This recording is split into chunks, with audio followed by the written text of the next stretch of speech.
এই যে আজকে দেখি কত কিলো ওয়েট তনুর কমলো। আজকে তো আছে 64 65। 3 দিনেই কি কমে যাবে নাকি? তোর ওখানে তো অল্প অল্প করে কমবে নাকি নাকি 3 দিনের মধ্যেই কমে যাবে? চল আমি একবার উঠি। দাদা আবার উঠবি কেন? প্রথমবারে ওয়েট ভুলভাল যদি দেয়। আচ্ছা ঠিক আছে, ঠিকই দেখাচ্ছে।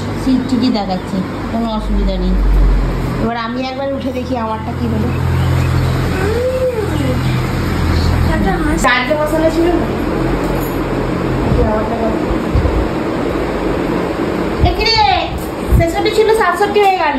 67 35 66 ছিল দেখলুম, 67 করে হয়ে গেল। ম্যাঙ্গোপতি খেয়ে নাও, ম্যাঙ্গোপতি গুলো খেয়ে খেয়ে খেয়ে খেয়ে 67 কত পাবে। আমারও পরানো জাহাজার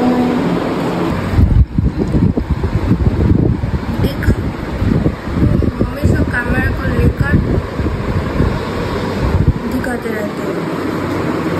দিয়ে এর মধ্যে আরো জল ঢেলে দিল, বলছে সারা क्या बोला तुमने? सारा दिन भर चलेगा।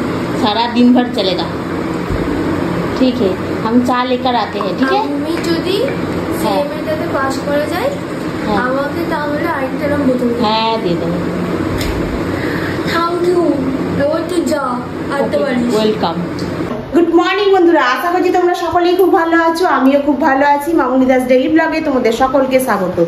সকালবেলা ওয়েট করলাম, যা ওয়েট ছিল 66 কিলো, তার থেকে আবার দেখছি 66 কিলো কত ছিল, 5-10 এর মতো গ্রাম মতো বেড়ে গেল, আমার 67 কিলো হয়ে গেল। আর তনু যা ছিল তাই আছে।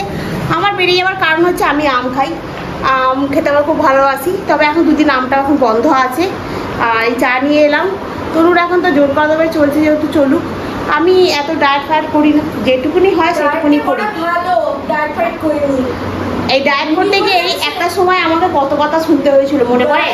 না করলে হ্যাঁ, শরীরের কষ্ট শেষ থাকবে। ডায়েটটা না করলে শরীরের কষ্ট শেষ হবে, ঠিক কথা বলছে। কিন্তু এই ডায়েট করতে গিয়ে একদিন শুধু খালি বাইরের লোক না, আমার ঘরের লোক আমাকে যা নয় তাই বলেছিল। ঘরের লোকেরা তো মূর্খ বা কি করে তোর ঘরের লোকেরা ঠিক করে করবে? তাই জন্য চাটা ঠিক করে খেয়ে নি। চলো চাটা খাই।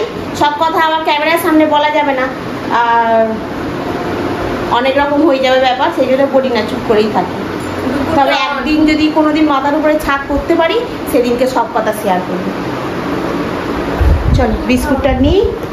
আজকে চায়ে চিনি দিইনি। কালকে দেখলাম তনু সন্ধ্যাবেলা চায়ে চিনি দেয় না, বেশ ভালোই লাগলো চাটা খেতে। চিনি বলতে সুগার ফ্রি চিনি খাই, সেটাও দেয় না। দেখলো ভালোই তো লাগছে, তো দরকার নেই চিনি দেওয়া বলে আজকে সুগার ফ্রি চিনিও ইউজ করিনি, এমনি চা করে নিয়ে এসেছি। চাটা খাই, খেয়ে দে যাবো। আজকে তো সেম রান্না, স্মুদি হবে আর চিকেন স্টু হবে, আর অল্প করে 1 কাপের থেকে কম চালের ভাত হবে। ভাত 2 গ্লাস স্মুদি করে দেবো। ঠিক আছে, দেবো, অসুবিধা নেই। ঠিক আছে, চলো চাটা আগে খেয়ে নিই। ঠিক আছে। এই কম্পিউটারটা যখন খারাপ হয়ে গেছিলো তখন এই ইউপিএসটা তখন আমাকে 1000-1200 টাকা, 1000-1200 টাকার উপরে খরচা করতে হয়েছিল, কারণ ওটা তখনও কলেজে দরকার ছিল বলে। আর এখন যেহেতু দরকার শেষ, একটু যে চালিয়ে রাখি, যে ঠিক আছে মা সারাদিন ব্যস্ত থাকে, আমি একটুখানি কম্পিউটারটা একটু টিভিটা একটু চালিয়ে রাখি 5-10 মিনিট, তারপরে আমি আবার অফ করে দেবো, সেসব কিচ্ছু নয়। আমি পরিষ্কার করব, আমি ডাস্টিং করব, আমি মানে সব কিছু করলে তবে হবে। এই কম্পিউটারটা একটু চালিয়ে রাখলাম। এবার এখানটা এলাম, এখানটা ধুলো পড়ে ভর্তি হয়ে গেছে, এখানটা পরিষ্কার করবো। আজকে টিভিটাও একটু চালিয়ে রাখতে হবে, নাহলে টিভিটা সেই কবে চালিয়েছি, প্রতি মাসে আমাকে 250 টাকা করে কার্ড ভরতে হয় জানো তো, কিন্তু অথচ টিভি আমার চলে না। তো আমি কী করে চালাবো? এই ঘরটাতে পড়তে বসে, আমার চালানো হয় না টিভিটা। এবার টিভিটা তো যদি না চালানো হয় তাহলে কী হবে, খারাপ হয়ে যাবে। সেই জন্য ওকে বলি একটু টিভিটা 10 মিনিটের জন্য অন্তত যদি চালাস, নাহলে ফোনে যদি ওই কার্টুনগুলো না দেখে টিভিতে যদি দেখে তো ভালোই হয় না। কে কাকে বলবে? একদিন মনে পড়লো সারাদিন সব কিছু মনে করে রেখে দেবো, ঘরে বাইরে দৌড়ে। কেন বাইরে তো ফোন করে বলে যায়, এটা করে দিবি তো। তোমার মনে থাকে না ওখানে কাজ করবো না, আমি এসব মনে করে রেখে দেবো। ঝগড়া করিস নি মা, যা ঝগড়া করিস নি। ঝগড়া করছি না, তুই বলছিস বলে বললুম। যখন এই ফ্ল্যাটে এসেছিলাম না, মেঝেতে শুতাম জানো তো, তো সেই থেকে এই জিনিসগুলো আমার অনেক কষ্টের জিনিস। বাইরেটা বৃষ্টি এসছে একদম, খুব জোর বৃষ্টি পড়ছে। কুকুরটা দেখো, কুকুরটা দেখে ভালো লাগছে।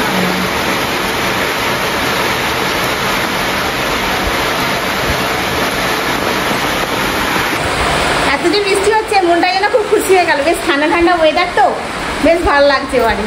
খুব কতদিন ধরে ভাবছি কবে বৃষ্টি হবে, কবে বৃষ্টি হবে।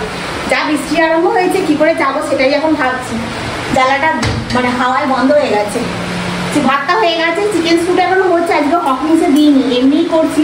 তনুকে বললাম আমার জন্য চিকেন রাখবি না, চিকেন স্যুপ যা হচ্ছে তুই খেয়ে নিবি। আমার ভালো লাগছে না, কদিন ধরে খাচ্ছি তো চিকেন, আমার দেখি খুব একটা ইচ্ছা হচ্ছে না চিকেন খেতে। তনুকে তাই বলি, জানিস তো আমার না চিকেন খেতে ইচ্ছে করছে না। তনু বলছে মটন খেতে, তাহলে এখনো তো খাইনি, জানি না কেমন লাগবে। এবার চিকেনটা আমার ভালো লাগছে না খেতে, চিকেন কষাও ভালো লাগছে না। মানে চিকেন ভাবছি যে চিকেন খাবো, আগে যেমন হতো না চিকেন খাবো একটা আনন্দ হতো, সেই জিনিসটা আর এখন হচ্ছে না। আর এই যে দেখো তনু কি করছে, তা ঘিরে দিল যাতে ঝাপড়াটা এসে সোফাটা না ভিজে যায়। মাথায় মাঝে মাঝে বুদ্ধি থাকে আর মাঝে মাঝে বুদ্ধিটা লো হয়ে যায়। মারবো সকালবেলা উঠে দেখলাম আমার কিছু করে আছে। সকালবেলা উঠে দেখে না একটু কম্পিউটারটা কত টাকায় সারালাম। কটা বাজে? 8:10। চানে যাচ্ছি, আমিও খাচ্ছি।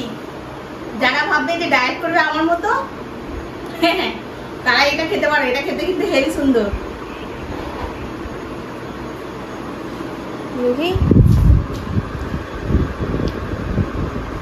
এটা খেয়ে এখন যাব সেন্টারে। দেরি হয়ে গেছে, পুজো সব হয়ে গেছে, খালি রেডি হবে। একটু বৃষ্টি হয়েছে, সেই বৃষ্টিতে সাঁতরাগাছির অবস্থাটা দেখো কি অবস্থা। এই ভিড় ঠেলে ঠেলে এখন আমাকে যেতে হচ্ছে। আর এখানে দেখো পুরো জলে মানে পুরো ভর্তি। গাড়িটার অবস্থা দেখেছো কি অবস্থা, আর মানুষের ভিড়েতে ভর্তি। আর এখন তো অফিস টাইম, তাই না বলো? দেখো কত মানুষ। গুড ইভিনিং বন্ধুরা, সন্ধ্যাবেলা বাড়ি এসে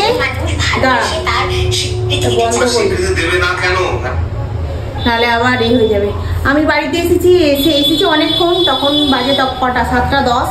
এসে তনু চা করলো, তনু চা করেনি, আমি চা করেছি। কারণ সকালবেলা দুধের বাটি তো মেজে যাওয়া হয়নি, সেই জন্য চা করতে পারেনি।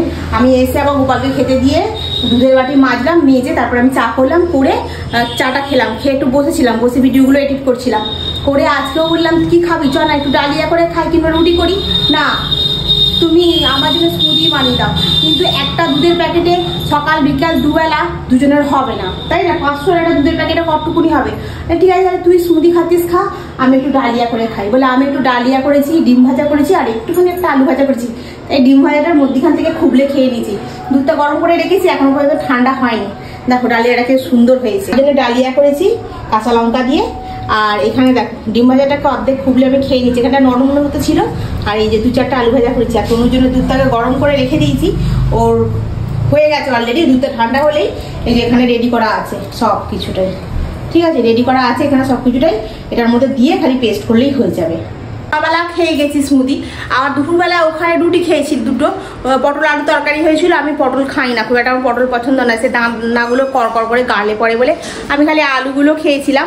আর একটা স্টুডেন্ট আম দিয়ে গেছিলো, সেই আমটা কাঁচা ছিল বলে স্যার আবার একটু চাটনি করেছে গুড় দিয়ে, তো এই চাটনিটাও একটুখানি খেয়েছিলাম। খেয়ে আর তারপর থেকে তো সে সন্ধ্যাবেলা এসে দুটো বিস্কুট আর চা। আবার যদি রাত্রিবেলা এই স্মুদি রেগুলার কোথা থেকে বা হবে, কারণ এক মাংস দুধে তো হওয়াটা সম্ভব না। ওই জন্য ওকেই বললাম তুই খা, আমি ডালিয়া করে খাচ্ছি। তো আজকে একটা নিউজে দেখছিলাম, একটা বাচ্চাকে তার মা পাগলি মতো মানে মাথা হয়ে গেছে, একটা ব্যাগে করে ঝুলিয়ে তার ভেতরে নিয়ে আর ট্রেনে উঠেছে। সবাই তাকে ভাবছে অন্যের বাচ্চা চুরি করে নিয়ে আসছে। এটা হয়তো সবাই দেখেছো, কিন্তু পরবর্তীকালে জানা গেছে বাচ্চাটা ওর নিজেরই। হ্যাঁ, তো দেখে সবাইরই খুব খারাপ লাগছে, কারণ বাচ্চাটার মা এটাই বলছে যদি বাচ্চাটা মানে আমি উঠতে তো পারি না, তাল সামলাতে পারি না, বাচ্চাটা যদি পড়ে যায় সেই জন্য ব্যাগে করে নিয়ে আসছে। আর কত কষ্ট বলো তো। আমি বলি এইসব মানুষগুলোকে, কত আজে বাজে লোক আছে যে এরকমভাবে নির্যাতন করে, যাতে ও মানে এই সমস্ত মানে যাতে তো পাগলি মতো হয়ে আছে, মেন্টাল প্রবলেম হয়ে আছে, সেসব মানুষগুলোকে কেন যে এরম করছে আমি সেটাই বুঝতে পারি না। মানে একটা করে বাচ্চা, সেই বাচ্চাগুলো কী অবস্থা, কী তাদের কি ভবিষ্যৎ হবে সেটা একবারে মানুষ ভাবে না। একটু বিবেক নেই, একটু বুদ্ধি নেই, একটু মনুষ্যত্ব বোধও কাজ করে না মানুষের, এটাই আমি বলি। যাই হোক, আমি দেখলাম, দেখে আমারও খুব খারাপ লাগছিল, সেই জন্য তোমাদের সঙ্গে এটা শেয়ার করলাম। হ্যাঁ, এগুলো হওয়া উচিত নয়, এগুলো কখনই হওয়া উচিত নয়। এগুলো সবসময় নিউজে দেখি, ফেসবুকে দেখি, এতে দেখি, দেখার পর সত্যি খুব খারাপ লাগে যে সমাজটা আমাদের কোথায় এসে দাঁড়িয়ে গেছে। তো যাই হোক, আমি এখন এটা খাবো, খেয়ে দিয়ে আজকে তাড়াতাড়ি হয়ে যাবে। এখন ঘড়ির কাটা মাত্র 9:30 ঘরে।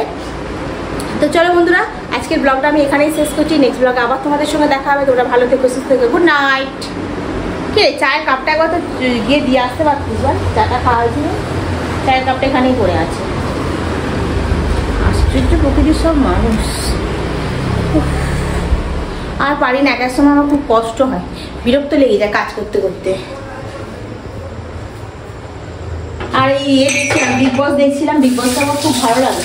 সকালবেলা এত বৃষ্টি হলো, আমি ভাবলাম মনে হয় যে সারাদিনটা বোধহয় খুব ঠান্ডা থাকবে। সকাল থেকে যদিও বা একটুখানি ঠান্ডা ঠান্ডা মতো ছিল, কিন্তু বিকালবেলা থেকে আর ঠান্ডা নেই, কারণ কেমন যেন গরমে ভ্যাপসানি ভ্যাপসানি ভাব রয়েছে। তো চলো আজকে রাখি।